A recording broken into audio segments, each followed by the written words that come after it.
So, good morning, students. In the earlier class, I talked about patrimonial linings and how it has its effect upon the difference between Indian history and also British history. That's what we are discussing about. Today, we are going only, this is going to be the last class that will be dealing with nation and its fragments. So, it's more point related rather than a detailed explanation of what it is all about.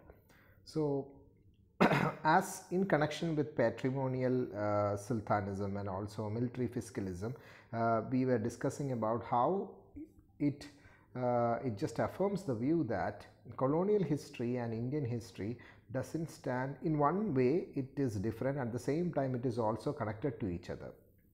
So Perlin, which is another historian, argues that the process of centralization that characterized colonial rule possessed roots in the earlier period. That is, obviously in the earlier class I have told you that European way of ruling has its roots within the earlier period itself. But in accelerating this process, colonial rule gave it a new, more powerful form, deriving from its location in the agency of a conquest regime possessing sources of fight external to the subcontinent. That is, they have used the rules, but they have modified it to suit the new subcontinent. And therefore, a kind of new knowledge of rules came into being to rule India in the Indian subcontinent. This produced a substantial break between the early colonial polity and its predecessors. Let's say Dutch was ruling it and they had a system, but when Britishers came to rule India, the system was broken and was revisioned to a new kind of rule. That's what Perlin argues in this chapter. So that's one point. And the most important point comes in the later half, that is in the third paragraph. That is, if the period from the middle of the 18th century to the middle of the 19th is to be seen as a period of transition, then it must reveal not only the traces of continuity from the earlier period as claimed by our recent historians, but surely also the signs of emergence of all of those elements that would make the late colonial period structurally different from the pre-colonial. That is, in the earlier class itself I have told you that the middle of the 18th century to the middle of the 19th, there is a kind of a period of transition. Why? Because of the British rule and the coming of the East India Company. And the rule or the rulers that were ruling India came to a different formulation of rules. So so the history also changes in that manner. That's what it says would make the late colonial period structurally different from the pre-colonial. So pre-colonial and late colonial, they are structurally completely different from each other in that regard. That's what Perlin talks about, and also we come to that conclusion. Then in the next paragraph, there is another argument that is put forward about by some revisionist historians. The argument runs that the Europeans in the late 18th and early 19th centuries achieved on a larger and more ominous scale what Indian local rulers had been doing for the last century. But in responding to this conquering thrust, Indians too became active agents and not simply passive bystanders and victims in the creation of colonial India. So this comes the most important argument and the most important point, that colonialism or colonial India is not only just a byproduct of the Europeans, but also it involves some element of participation from Indians. This is kind of a new theory that we are into, that is colonialism in itself. I mean, even the colonizer, not only the colonizer but also the colonized is also responsible for bringing in a colonial India or any colonial region. In one or the other way, the Indians have also participated in bringing colonialism to India. So you cannot say this only as a history of Britain or Europe. It is also a history of India, where Indians has also been active agents and also passive bystanders. When power was wielded through the Indian subcontinent, nobody said no to these foreigners. They stood as passive bystanders. So in that way, these Indians had participated in building the colonial India.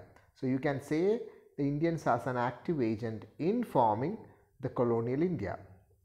Now this observation, says Chris Bailey, which is another historian of the early colonial period, he gives us a more enduring perspective on modern Indian history than do the earlier debates about the success or failure of the progressive impacts of colonialism.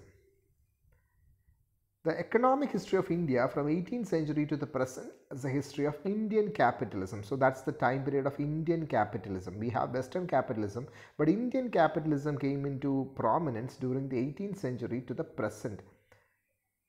You can say economic history of India from the 18th century can be called as an age of Indian capitalism. Now, born prior to the colonial, then most of the economic institutions of capitalism in India today, such as commodity production, trading and banking, capital, methods of accounting, stock of educated expertise and of mercantile groups, etc. All these would ultimately become industrial entrepreneurs emerged in the pre-colonial period. So we have establishments like banking methods, commodity production, accounting, different kinds of business and the taxes related to it. All these establishments related to economy came into being before the pre-colonial period. It's not during the colonial period, but before the pre-colonial period. So it suggests that India had a history. It's not just the Britishers came in and built it from the scratch. They had a proper history. So did many of the political and cultural movements, including the rise of intermediary groups between townsmen and countryside, formation of regional cultures, movements for cultural reform and self-respect among disadvantaged groups, and even the politics of communalism, that they have panchayats, they have certain village heads who had been judges in giving punishments to certain people. Those kinds of systems were also there before the whole kind of judge and court came into being in India. So it also suggests that there is a history related to pre-colonial period during those times. Now second, such a perspective of Indian history also shows the resilience of both townspeople and country people in resisting the onslaughts on the means of survival and waves of life, especially in the period of colonialism. So such a perspective on Indian history also shows the resilience of both townspeople. So in one way, the townspeople and the country people never resisted the entry of colonialism into their stream of mind. They in fact encouraged it, but they had only good things in their mind while they encouraged it.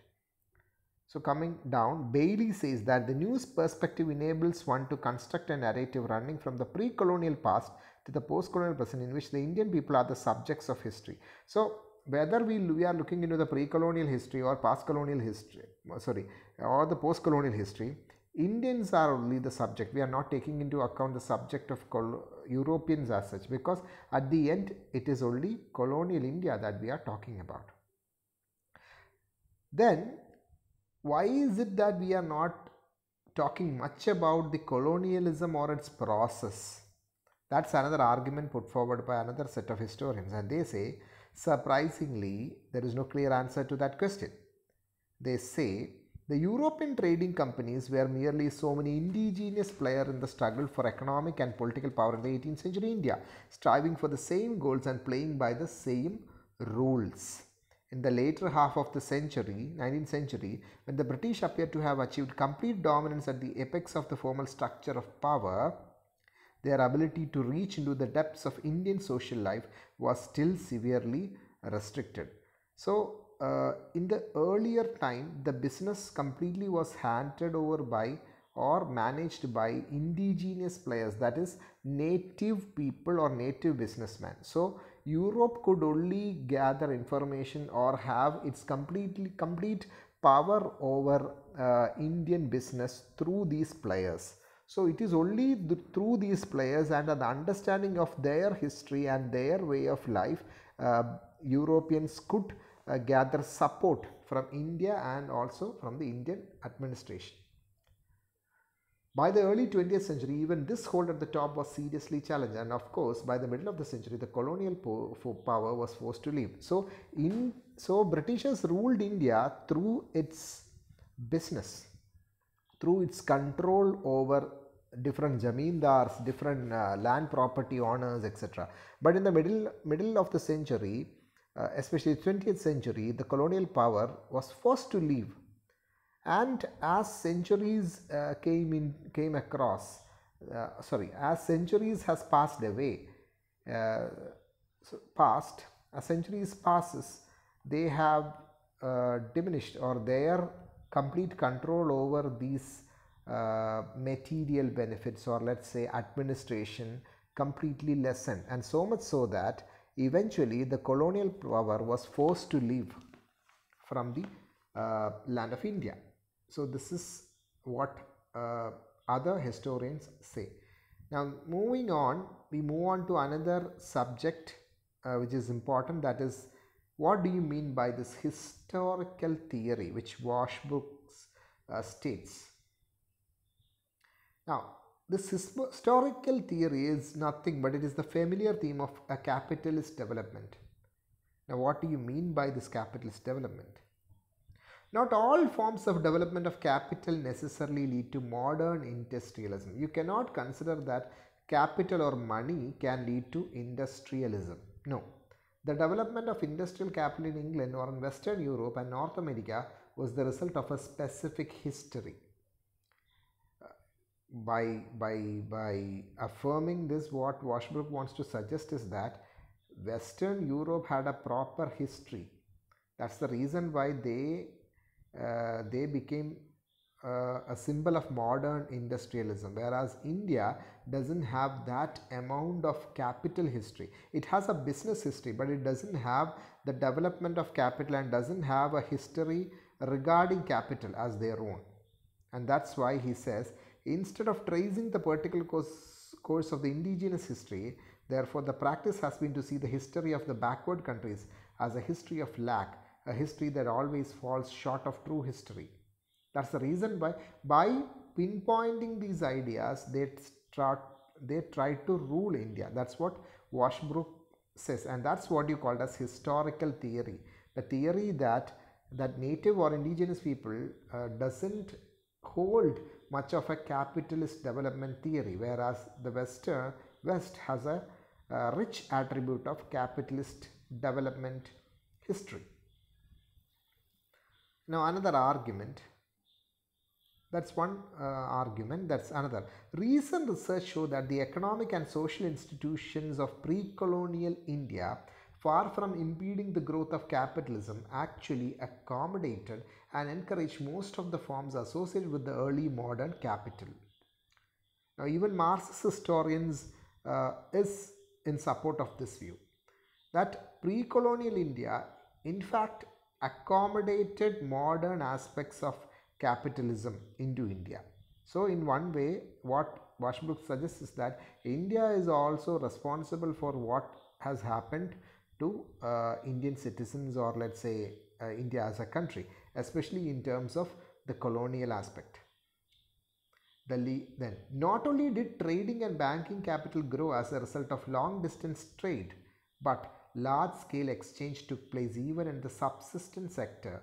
The legal political institutions too acquired the characteristic early modern forms of military fiscalism, which we have already discussed in the earlier class. Centralization of state authority, destruction of community practices, and the conversion of privileged entitlements into personal rights over property. These are the good things which they have imbibed from European settlements.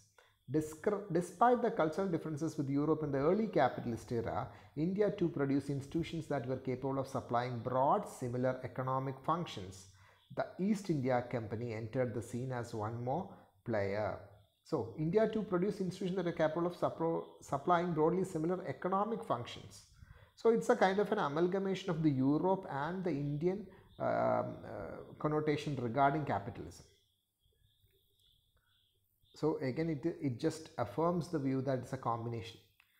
Coming down, colonialism was the logical outcome of South Asia's own history of capitalist development. So that's an important point. So what led to colonialism is that since the history of capital development, or let's say the capital within the country increased, obviously colonialism was inevitable, because obviously the Britain want to expand their empire.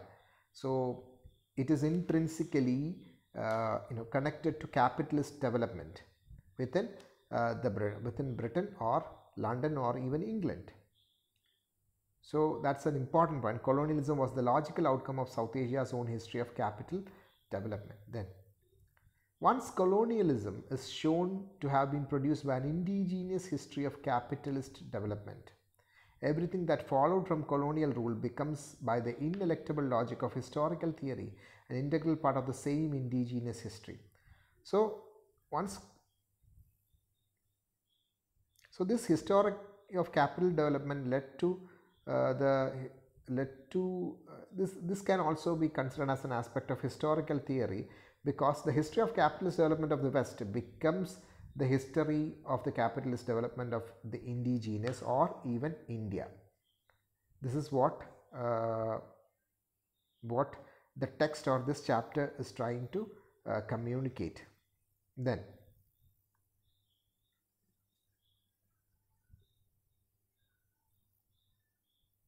the result was a process in which not only the British but all other owners of property, capital in general, secured the benefits of colonial rule. The specific conditions of capitalism in India had of course already defined a path in which the forms of extractive relations between capital and labor did not favor a transition to industrialism.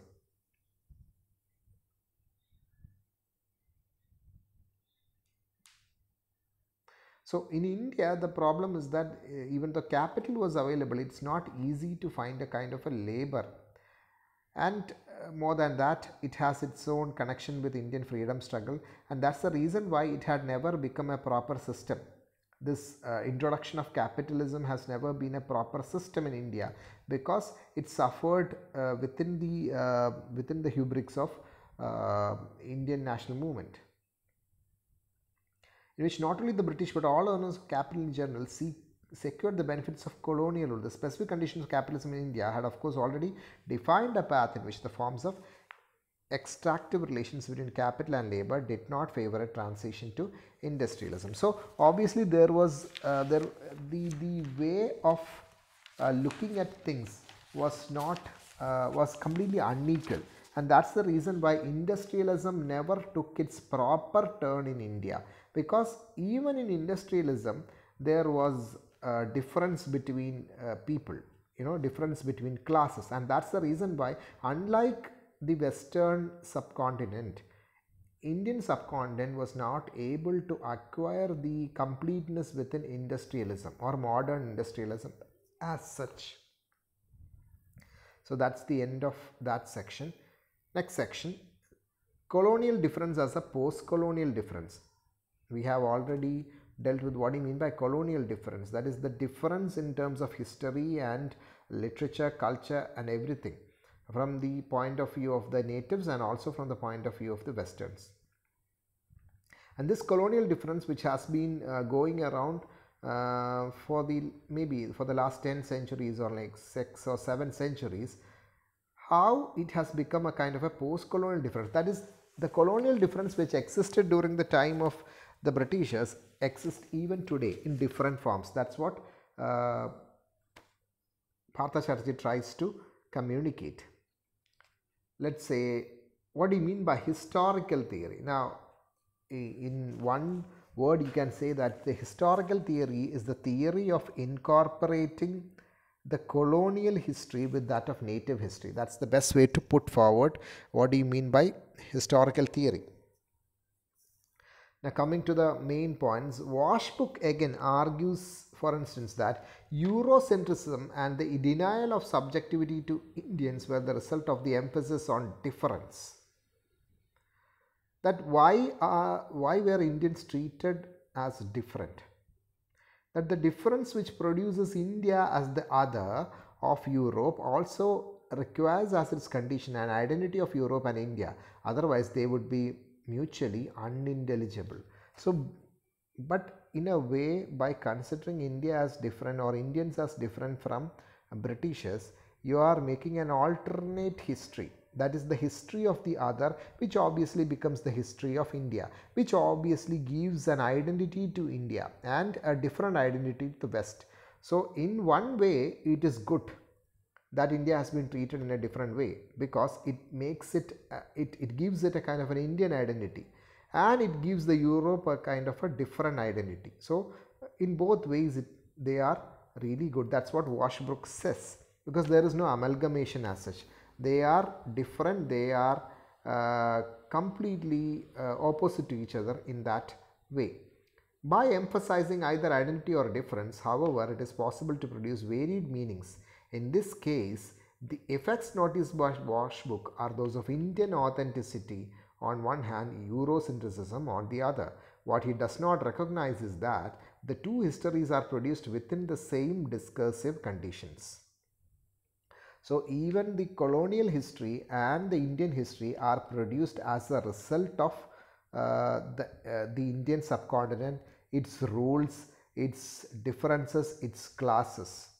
When Britishers came to India, they have a history which has been modeled on what has happened in India. So they have a separate history.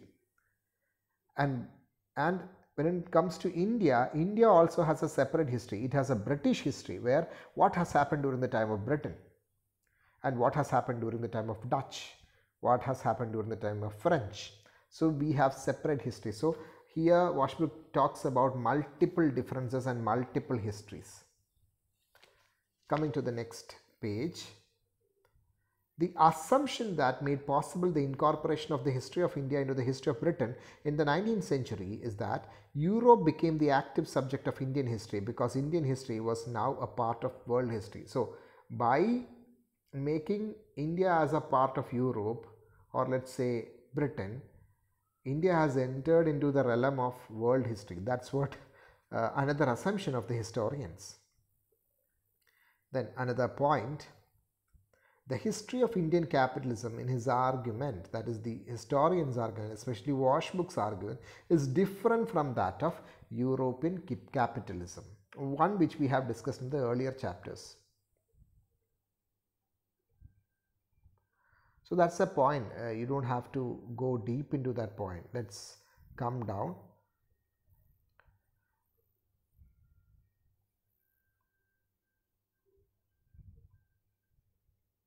Now, why is it that we have to study about colonial state and the history of colonialism? And there is a reason for that. Why? Because many contemporaries struggle for identity. This reason makes it necessary to study the specific history of the colonial state, because it reveals what is only hidden in the universal history of the modern regime of power. That what has become, what is power, and what is power and how it is being defined. That's what is being taught during the entire book of Partha Chatterjee, and that's the reason why it is important to study about colonialism and also to understand the difference between colonial India and pre-colonial India. Thank you. That's it. This is the end of the section of Partha Chatterjee's essays, The Nation and its Fragments. In the next class, we will be dealing with Ayad Akhtar's Disgraced. Thank you. Take care.